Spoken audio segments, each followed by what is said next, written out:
প্রথমে বাংলা থেকে ইংরেজি, 1.5 বছর পরে ইংরেজি থেকে ফিরে আসা বাংলায়। শিক্ষকের অভাবে ইংরেজি মাধ্যম ক্লাস বন্ধ নদিয়ার বেতুয়া ডহরি জেসিএম হাই স্কুলে।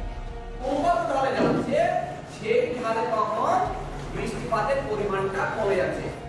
2016 জানুয়ারি মাস থেকে বাংলা মাধ্যম সরকারি সাহায্যপ্রাপ্ত এই উচ্চ বিদ্যালয় চালু হয় ইংরেজি মাধ্যম পঞ্চম শ্রেণী। ঠিক ছিল পঞ্চমের পড়ুয়ারা একের পর এক ক্লাসে উঠলে চালু হবে ইংরেজি মাধ্যম পরবর্তী ক্লাস। জানুয়ারিতে ইংরেজি মাধ্যমে ভর্তি হয় 32 জন পড়ুয়া, শেষমেশ সংখ্যা দাঁড়ায় 24। সেই 24 জন এবার উঠেছে ষষ্ঠ শ্রেণীতে। কিন্তু মাঝপথে বন্ধ নতুন ক্লাস, ফলে সব পড়ুয়াই ফিরে গিয়েছে বাংলা মাধ্যমে। আমাদের ক্লাসে ভালোভাবে পড়ানো হতো না।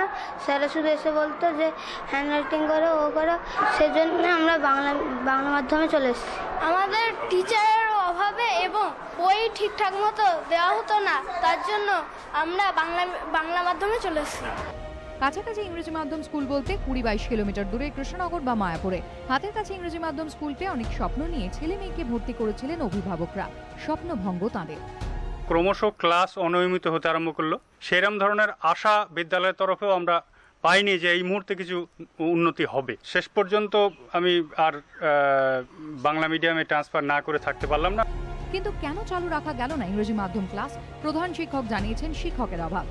শিক্ষকের সমস্যার জন্যই আমাদের ছাত্ররা আগ্রহ হারিয়ে ফেললো এবং আস্তে আস্তে তারা সকলেই বাংলা মিডিয়ামে চলে এসছে। চেষ্টা করেছিলাম চালানোর, কিন্তু ছাত্ররাও আগ্রহ হারিয়ে ফেলায় আমরা বাধ্য হয়েই বন্ধ করে দিলাম। এবছর নতুন করে কোনো ছাত্র ভর্তি হয়নি ইংরেজি মাধ্যম ষষ্ঠ শ্রেণীতে। যারা ছিল তাদেরও সরিয়ে দেওয়া হচ্ছে বাংলা মাধ্যমে। অভিভাবকদের প্রশ্ন, কেন শুরু করেও এভাবে বন্ধ হলো ক্লাস? কেন সমস্যার মধ্যে ফেলা হলো পড়ুয়াদের? প্রদ্যোৎ সরকারের রিপোর্ট, এবিপি আনন্দ, নদিয়া।